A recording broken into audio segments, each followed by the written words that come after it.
Господь загорается в сердце моем и говорит: я иду освобождать из плена иудейского народ свой, из проклятия выводить детей Божьих, крещенных и всех, кто захочет пойти за Господом, услышав последнюю проповедь Евангелия, то есть последнюю проповедь чистоты православия, когда она вообще полностью в пренебрежении. Каждый как хочет, кто хочет, извращает Святое Писание. Стали еретиками. Поэтому огонь, который загорается в сердце моем, Господь говорит: передай всем, горе будет тем, кто воспрепятствует и на пути Христа станет. Ибо пришло время Господу помиловать своих детей и освободить их. И вы познаете, сатанисты, что только попущением Божиим улыбались тут на нашей земле. Все открываю вам, аз грешный засима, от Бога посланный вам передать сие слово, чтобы вы его услышали. Аминь.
Предлагаю наступить на голову змеиную и сделать шаг вперед. А сейчас говорю вот именно за вот эту вот организацию МП еретическую, которая уже с аборигенами и с кем только не соединяется. И в оконцовке служит антихристу. Сейчас мы должны четко понимать, что с ними разговаривать бесполезно, ибо им объяснять вот этим батюнечкам, вы слышите же, да, наши сестры, братья звонят, что они отвечают. Им когда говоришь, что там нам вон иудействующий стоит, им без разницы, они говорят: ну ладно, это нормально. То есть вот это та церковь, в которой так нормально. Но Господь сказал, наш Иисус Христос в Евангелии Святом, чтобы мы опасались закваски фарисейской, бойтесь закваски фарисейской. Это то есть учение любое. И вот и когда стоит иудей, отлученный всеми соборами православной церкви, он стоит, отодвигает патриархов и начинает там учить кого-то, да, и батюшечки эти говорят: ну ничего страшного. Так помимо его одного, там, я же говорю, целая делегация, кого только нету там в этих храмах, с этих депутатов иудействующих, они сперва туда в синагоге, а потом в МП. Это по сути одно и то же, и там сатане служит, и там сатане служит. Почему же они ходят туда-сюда? Потому что везде сатане там служит. Там Христа предали уже давно. Вот у нас на церковь после убиения государя разделилась на 3 части, как мы уже и говорили: МП, РПЦЗ и катакомники, где был и Феодосий Кавказский. Это все свидетельства есть об этом, доказательства. И они сейчас взяли его к себе, затащили в МП. Для чего? Ну, денежки надо им же, понимаете. Вот они боятся народ потерять, им народ нужен. Потому что это и есть самое главное, пленить народ.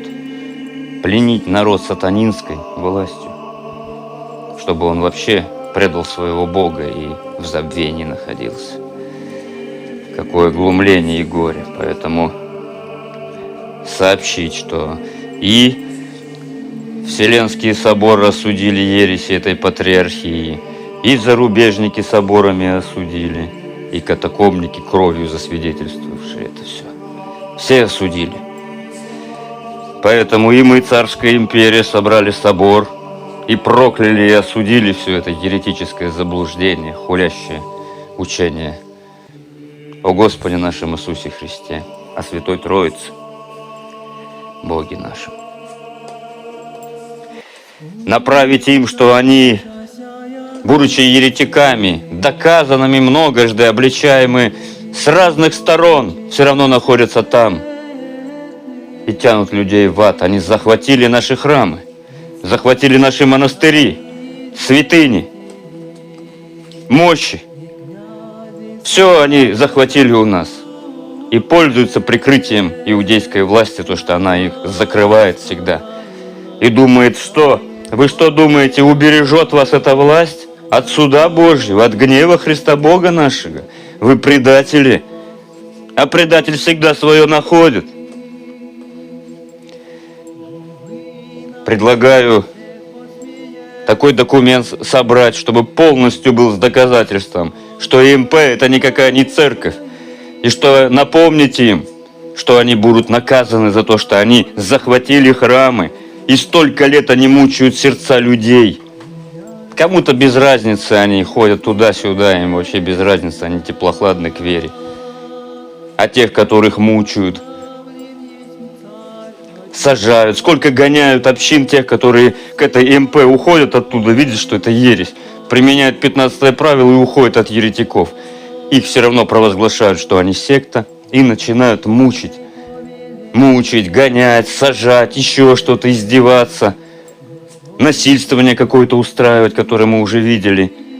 А МП выходит и говорит открыто: гонений нет, какая власть добрая. Еще и нам вон ее поставил. Ой, какая добрая, я ж свое место отдам ему, пусть он там постоит. Да это не твое место, пес. Это не твое место, это Господа нашего Иисуса Христа. Вы волки в овечьей шкуре. Ты не имеешь права иудействующему место Амвона отдавать. Поэтому все это написать туда им, братья и сестры. И говорить, что мы именем Господа Иисуса Христа требуем, чтобы они, еретики, если не любят Христа, освободили храмы наши и монастыри. А если не послушают, пусть знают, за что им будет наказание. Они же знают, мы же доступно объясняем, мы же обосновываем все. Они не хотят никак. И еще на своем стоят и упорствуют. А то, что души в ад пойдут и будут там вечно мучиться, им без разницы на это. Но вот есть тот, кому не без разницы, кто кровь пролил за людей сих. И он взыщет и обязательно отомстит. Сейчас время пришло. Те, которые понимают, как уже наши братья говорили, что Господь наказывает детей до 3-го и 4-го поколения. Как раз у нас, когда Господь помазанника дал и собрался царский собор, это и было 3-4 поколение. Конечно же, Господь прощает и милует. Поэтому сейчас начинается страшное дело. Будут стены заваливаться на людей. Будут крыши падать на людей. Людей будут топить. Люди будут гореть, гнить. Сейчас начнется такое ужасное состояние, что каждого человека охватит такое уныние жуткое. А все те, которые осознанно служат сатане, садисты, которые мучают людей, эти все будут наказаны Господом особенно. Они принесут в свои дома такие жуткие, страшные проклятия, их возненавидят и проклянут свои собственные дети, жены. Их проклянут родители, бабушки, дедушки, все, кто у них есть, они будут знать, что из-за этого садиста, который сатане открыто служил и мучил людей столько, из-за него проклятие сие пришло. Господь защищает свой народ, и сейчас время пришло великого исхода. Русь святая, это не есть Эрефия, очнись и вспомни это. Эрефия это есть иудейская фирма, иудейская власть. Вот и все. Которая захватила полностью Русь святую. И глумится, уничтожая наш. Иудействующая власть, когда приходит на Русь святую, это есть смерть православию. И сейчас, когда это говоришь, они говорят, почему? Потому что это предатели. Они не понимают, что такое любить Господа. И что такие иудеи. Они не понимают это никак. Какое глумление. Вот все повторяется, люди одни и те же. Когда у нас именно был Вавилонский плен, Израиля пленили. И пришло время освобождать через 70 лет. Пришло время освобождать. Господь посылает царей с востока, помазанника Киры, чтобы он освободил народ. Того помазанника, который потом еще и помогал храм строить. Так вот, что сделали огромное количество людей? Они начали помогать этому нечестивому правителю, который там находился и пленил народ Божий. Они начали помогать, многие из Израиля. Начали помогать, понимаете, наоборот, против Бога выступали. Почему такое получается?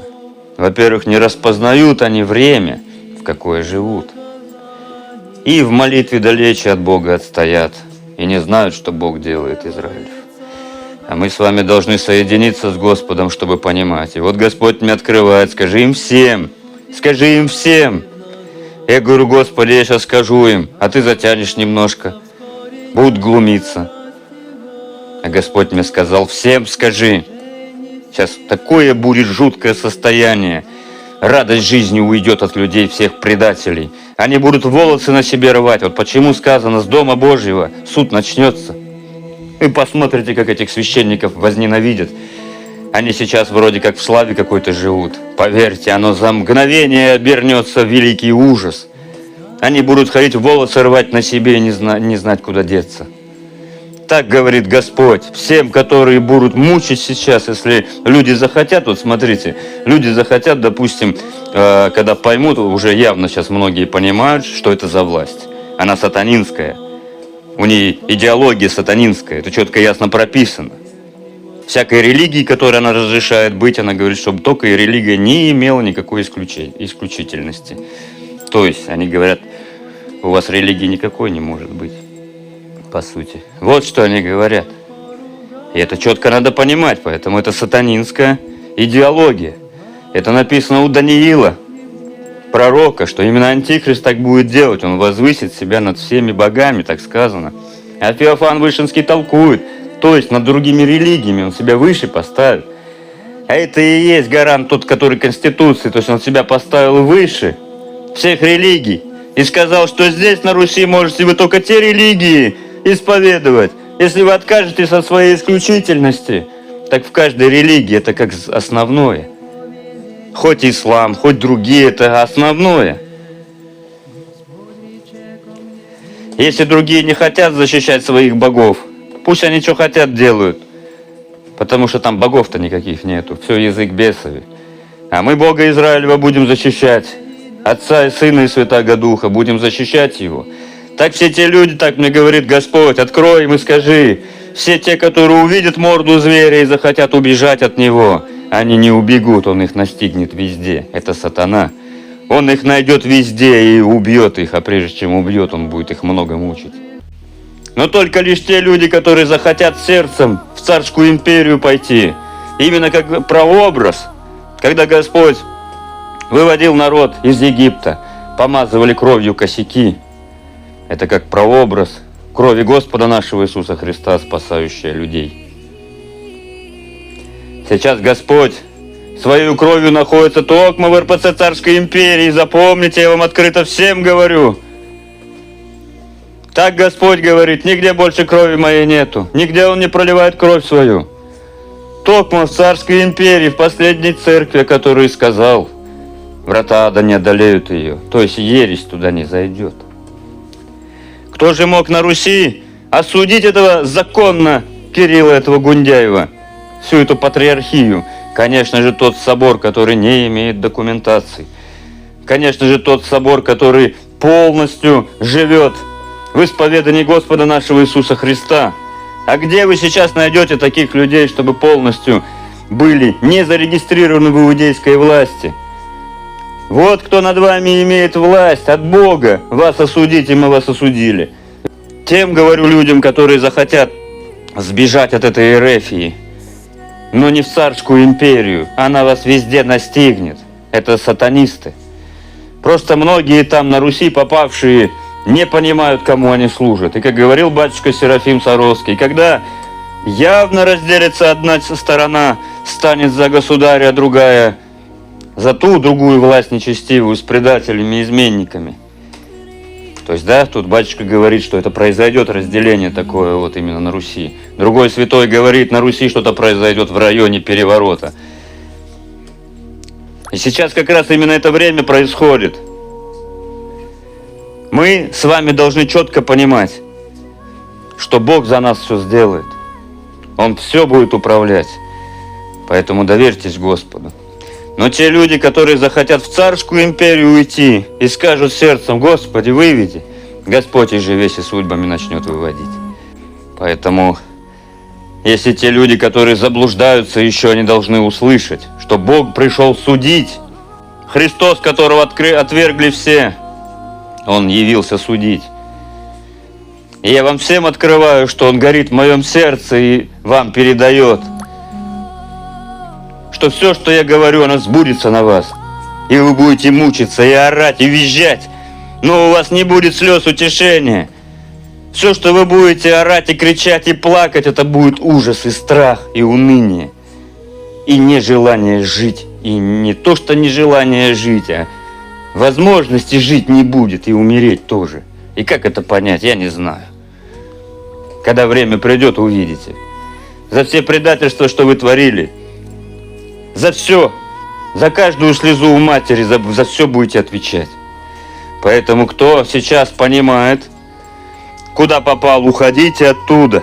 Сейчас в РФ останутся только садисты, сатанисты, которые официально поклонятся Антихристу. Одних пленили, крюков навешали, они никуда не могут уйти, да рады были бы, да не могут. Другие страха ради иудейского останутся. А третьи явные сатанисты, которые с наслаждением садизм творят. Они никого не помилуют, братья и сестры. Они никого из вас не пожалеют, ни ребенка, ни бабушку, ни маму. Никого. Они будут прикрываться лукаво, что они добрые. Но только отойдут в сторону, когда никто не видит и камера не видит. Они начнут творить такие вещи, которые они всегда творят.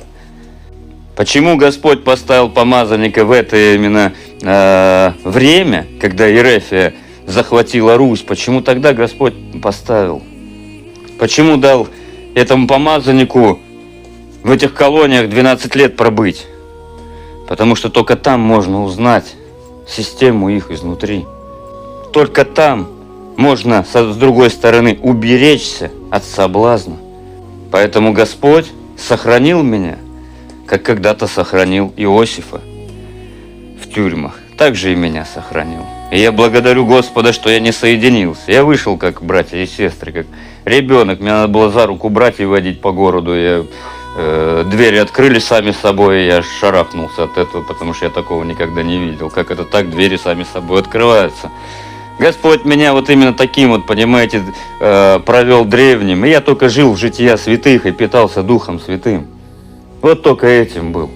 И когда проверял, как святые отцы живут, когда читал житие их, как у меня сердце горело. Если я читал о силах небесных, так я тут же сразу же полюбил их. Если я читал о Варваре Великомученице, я ее сразу же полюбил. Также Екатерину. И каждый, о ком я читал о святых отцах, я их тут же сразу мгновенно любил. Я не могу объяснить это. Это какое-то такое соединение. Как только я их узнаю, как будто я их уже давным-давно знаю. И так люблю их. И Господь управляет, что эта жизнь именно напитала меня Духом Святым. Это и есть истинное православие. Это огонь, который в сердце горит. И именно этого огня боится бес, а не какие-то видимые купола и храмы. И вот этот огонь так возгорится, что вам, еретики, сатанисты, будет ох, как тяжко. Вы поймете, что это дом Богородицы нашей. Она вас будет гнать везде и всюду через своих верных служителей. А вы, батюнечки, запомните, мы будем святыни свои защищать. Мы будем защищать мощи и дом Богородицы. Мы его будем защищать от еретиков, чтобы воистину врата ада не одолели церковь Христову. Это ереси всякие.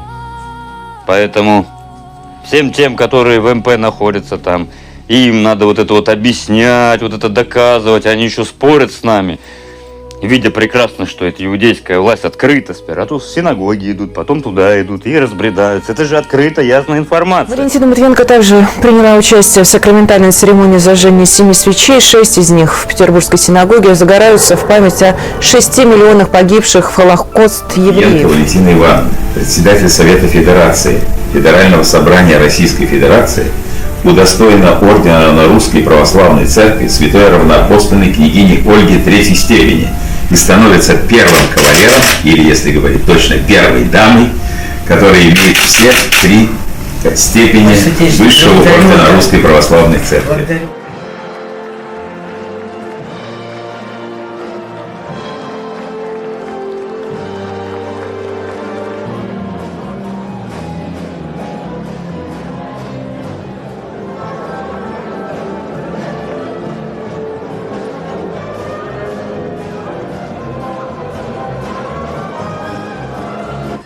Счастье и успех не только тем людям, которые исповедуют иудаизм. Я хочу пожелать счастья и успеха всему нашему народу. Не только всем евреям России, всему нашему народу. Давайте будем вот так тепло, как сегодня у вас здесь, отмечать каждый из праздников. Как сегодня мы впервые отмечаем здесь и этот праздник. Today, the President of Russia is coming here in a new Jewish Community Center, and it's likely the first scandal of our ancient holiday Hanukkah. This is change, big change, positive change, powerful change. И посмотрите, что сегодня произошло.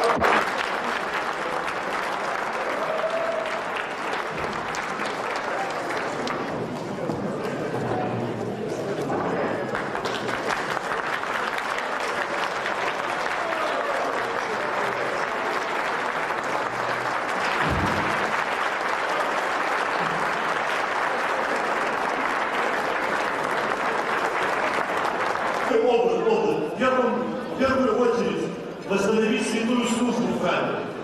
Я только что за столом поднял тост за то, что, слава Богу, что мы дожили до такого времени, что мы можем все-таки праздновать этот праздник открыто и не бояться выйти на улицу, что с нами что-то сделают. Все-таки великие перемены произошли в нашей стране. Это предательство Сына Божия. Как вы потом иконы Богородицы целуете, ходите в МП, ну скажите мне, ну где здесь правда? Вы же как Иуды ходите, Матери Божией иконы целуете. Она никогда вам мамой не будет, а вы ее зовете мамой. А она лицо от вас отвращает. И говорит: предатели, вы что, не видите, что там происходит, что ли? Не зовите Богородицу мамой, никакая она вам не мама. Она мама тем, кто кровью истины Христовой причащается. А вы исповедуете, что в соединении с иудейской властью есть что, причастие? Сатанисты вы. Такие же, кто так говорит. И хулители крови Божией. Никогда Господь не будет там, где еретики. И вы скоро это узнаете. Другие мне говорят, священники: а что тебе? Ну служу я такой вот, да, вот еретик. Ну что тебе? Тебе, говорит, какая разница? Большая мне разница. Это вам разницы нет, потому что вы Бога не любите. Ты так сказал, только этим еще больше доказал, что тебе, когда время придет, самого первого надо выгнать оттуда. Я вас всех повыгоняю. Лично повыгоняю из храма Божьего. Господь зажгет мое сердце, я буду гнать вас везде, где постигну. Везде, где найду. За то, что вам кричали и говорили: вот разберись, там ересь. Нет, они мимо проходят. Вот разберись, там расколы. Нет, мимо проходят. И еще и куча обзываний и так далее. За все будете отвечать.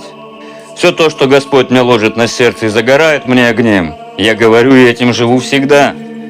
Поэтому сейчас Русь святая должна понять и очнуться, и выходить из этой иудейской власти. Господь будет помогать вам. Какие вы будете счастливы, когда вы поймете, что Бог пришел по молитвам Дивной Богородицы и Государя Николая спасти вас по их молитвам, по многим молитвам святых. Господь ради себя самого идет спасти Русь святую. Горе тем, кто окажется противниками Бога. Горе тем, которые не услышат и будут смеяться. Постоянно смеются еретики и глумятся. Постоянно, а потом в воде захлебываются и тонут. А над кем смеялись, Господь спас его в великом потоплении. Разве не глумились? Глумились. Они постоянно, еретики, глумятся, поэтому не слушайте их. А когда время придет, они будут также захлебываться в этом гнилом состоянии, в этом унынии. Господь жестко их будет наказывать. А вы выходите и возрадуйтесь, когда будете выходить, ваше сердце будет просветляться все больше и больше. Вам жить захочется, вы будете счастливы. Вы посмотрите на небо и будете радоваться, ибо Дух Святый коснется вашего сердца. Уходите оттуда. Матерь Божия пришла забрать всех людей. Она сама мне сказала, многожды раз, я сама тебе открою всем. Илья знает Богородицу. И поэтому и посмеиваются над вами, когда вы говорите «со мной Бог, со мной», и кого не спроси, у всех все говорят «со мной Бог». Но Илья приходит для того, чтобы сказать «нет, не говорите так». Вот Господь великий и страшный, который судить грядет, говорит «я их не знаю, они меня говорят, что они со мною». Я их не знаю вообще, они говорят, что они мною руководятся. И вот так и на суде скажет. Вы будете кричать многие. Не тебе ли, Господи, мы молитвы читали? Не тебе ли мы служили и трудились? А Господь скажет, уйдите от меня, проклятые в огонь вечный, ибо не знаю вас. Почему Бог так скажет? Потому что вы в ереси находились. И Дух Святый не может в ереси находиться. Посмотрите учения всех святых отцов, Василия Великого, Ивана Златоуста. Посмотрите, не может находиться Дух Святый, Дух истины, там, где иудействующие соединились с патриархией. И мне хочется просто по шее понадавать этим батюнечкам, которые никак понять это не могут. Не потому что там со злобой какой-то, а силы нет уже. Ну услышь ты зачем ты стал туда? Я просто сердцем никак не могу поверить, что они все осознанно предатели. Ну не могу я и все поверить в это никак. Ну каждый раз, куда мы убеждаемся, приходим, смотрим на их ответы, и просто за голову хочется схватиться. Ужас какой-то. И видеть их не хочется, не слышать о них не хочется. Но вы захватили наши святыни. Еще раз говорю, возрадуйтесь, дети Божии. Всех, кого сейчас Матерь Божия будет спасать. Все, кто останутся в РФ, как бы вы ни, по какой бы причине вы ни остались там, будет вас ожидает самое жуткое, кошмарное состояние. Вы познаете, кто такой Иисус Христос. Все познаете великого и страшного Бога, Бога Яхве. Это и есть Иисус Христос, Бог наш, Господь. Все, которые вы Его отвергли и поклонились сатане, через всякие ереси непонятные, через Антихриста, через кого угодно вы будете рвать и метать, но ничего вас не спасет. А вы, дети Божии, услышьте великого Христа Бога и идите за Ним. И тогда вы обретете Бога Отца к себе Отцем. И Пречистую Богородицу, она будет вашей мамой. И добрый будет вам. Уходите оттуда все, кто слышит и способен услышать. Если вы останетесь в РФ, и вы будете умирать, вы здесь будете мучиться под проклятием иудейским. Господь сказал, что Илью пророка посылают для того, чтобы не поразить всю землю проклятием, понимаете? Так что же это за проклятие такое? Это иудейское проклятие, ибо выше этого проклятия нет ничего. Поэтому здесь и говорится, тот грех, который убийство Бога человека, выше этого греха ничего нет. В конце, когда Антихрист будет, он же иудействующий, всем понятно, что именно этот грех будет, да? То есть богоубийство заполонит всех и соединится со всеми церквями. А церковь православная, они просто станут блудница, которая ранее была верна, а потом предала. Но Господь, конечно же, сохраняет. Промыслом своим, описано в Откровении, Господь пошлет Илью пророка, на котором сохранит крещение. И он не будет подвержен к этой иудейской власти. И Илья пророк будет на себе иметь на руках архиерейство. Он и пророк. А сказано, 2 масляные придут в Откровении. По толкованию Библии 2 масляные. Это есть один царь, а другой первосвященник. то значит Илья и царь будет. Конечно же Илья царь. Это, конечно же, Илья царь православный, так Богу угодно. И все, кто это не хотят принять, они все за антихриста молятся. Все эти люди начинают извращать Писание, потому что они своим житием уже по-другому живут. И не будет там Духа Святаго, и не спасет Господь никого. Все эти непоминающие, они все будут вместе с этой Ерефией мучиться. Потому что сколько раз им стучались, а они с нарушенным крещением заходят в алтарь и руки поднимают и литургисают, бессовестные. Еще говорят, там в чаше кровь Христова. Да как она там может быть? После того, как собрался царский архиерейский собор, все, не архиерейский, а поместный, прошу прощения. Как прошли эти соборы, Господь поудалял, и когда открыл ту полноту церкви, которая происходит, все стало понятно, и Господь открыл. То, что мы вам ныне сейчас говорим. Поэтому нет больше никаких не поминающих никого. Все это антихристовы. Все это антихристовы, и за него молятся, и с ним молятся. МП, какой позор. Они и за эту власть молятся, которая убила царя, и потом еще и царя царей. Это же иудейская власть. Как же так? Они еще и молятся за власть. За эту. Какой позор! И с властью вместе молятся еще. И говорят, Христос с нами. Какое горе! Батюнечки эти отвечают на телефонные звонки. Говорят, что под апостольское правило патриарх Кирилл бы попал тогда, если бы он причащался вместе с католиками. Вот о молитве, это здесь вот об этом только говорится. Да что ты говоришь? А что же означают слова тех же апостолов? Аще еретиком, и дома помолишься, да будешь отлучен. Дома что значит? Тоже причащаетесь вы, что ли? Бессовестные, они настолько уже вот правильно смеются над ними, как в бриллиантовой руке, да? Какие только оправдания своим лукавым умом не ищут себе. Помоги всем, Господи, братья и сестры. Знайте и возрадуйтесь. Бог идет освобождать дом своей матери. Возрадуйтесь, я вам всем сердцем это говорю, и всем еретикам. За то, что вы радовались, вашей радости пришел конец. Вашей вот этой вот радости пришел конец. Все. Господь всякую радость от вас отнимет.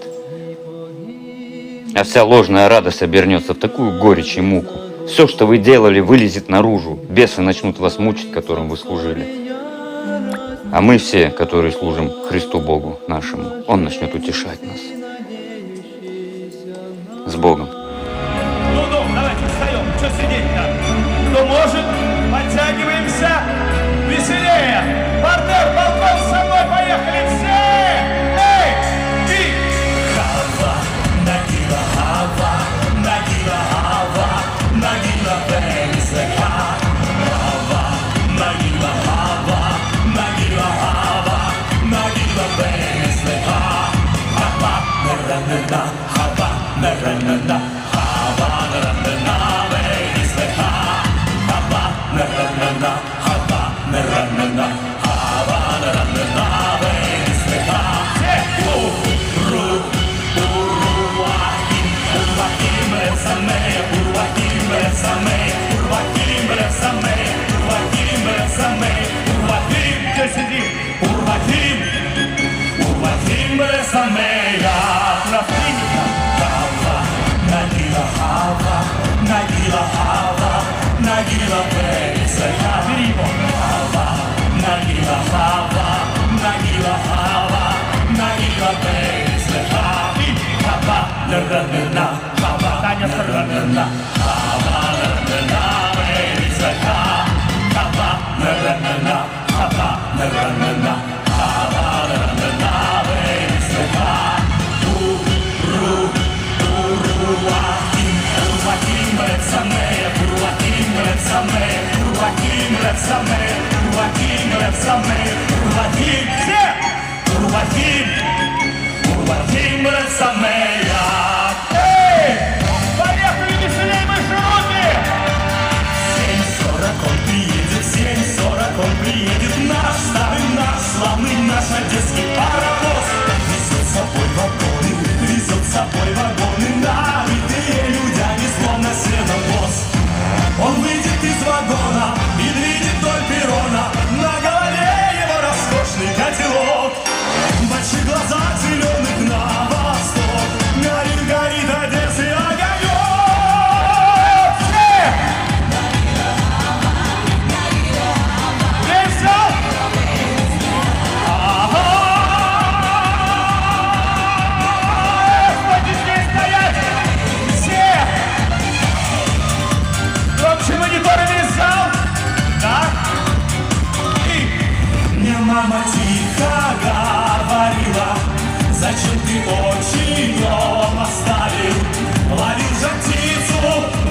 качается, фонарь качается, и в этих сумерках под фонарем мы все несчастные, торговцы частные, стоим и бублики здесь продаем. Купите бублики, горячие бублики, купите бублики, да поскорей. За эти бублики платите рублики, что для республики всего милей.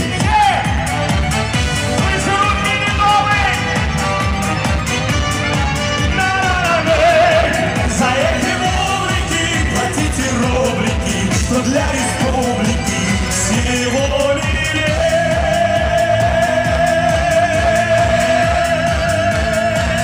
Поем все! Ай-яй, тири-бери-бимбо! Ай-яй, тири-бери-бимбо!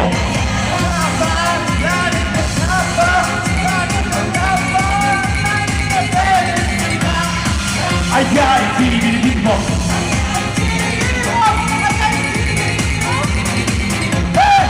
Ай-яй! Ай-яй, тири-бери-бимбо!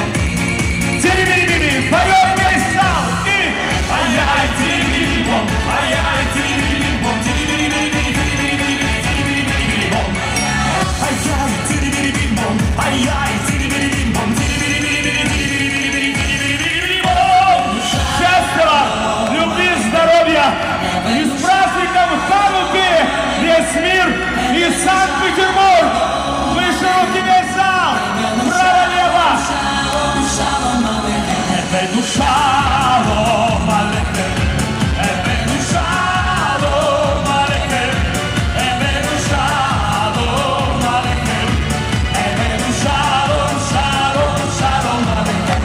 душа, спасибо! Все! Будьте счастливы в новом 2015 году! Поет весь зал!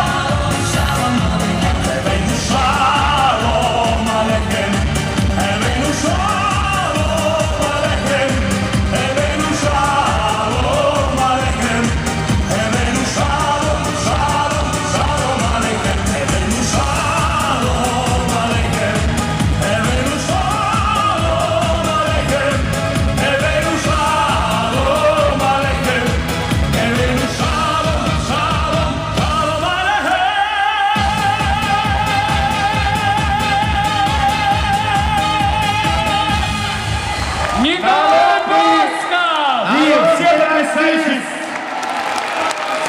Все люди из зала, которые со мной вышли праздновать Народный артист России Николай Басков! Спасибо вам! Долгих лет жизни, счастья, здоровья и до новых встреч с праздником! Николай Басков и его рабы. Я не Моисей, понимаешь, чтобы... Не знаю, Николай. Давай. Вот чья-то судьба, пожалуйста, Давайте. внимание. Мама, переключи, не ведет. Да. Горько!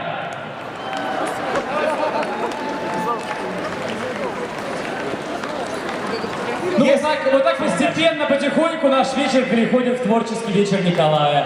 Отдельные аплодисменты нашим молодым Давайте, дети, танцорам. вперед, Паша, поклон. Ребята, вперед, на поклоне. Которых чуть не смело. Николай, но мы не хотим тебя отпускать. Почему? Потому что ты и Ханука — это уже что-то одно целое. Поэтому встань рядом с нами сюда. Подержите. С удовольствием.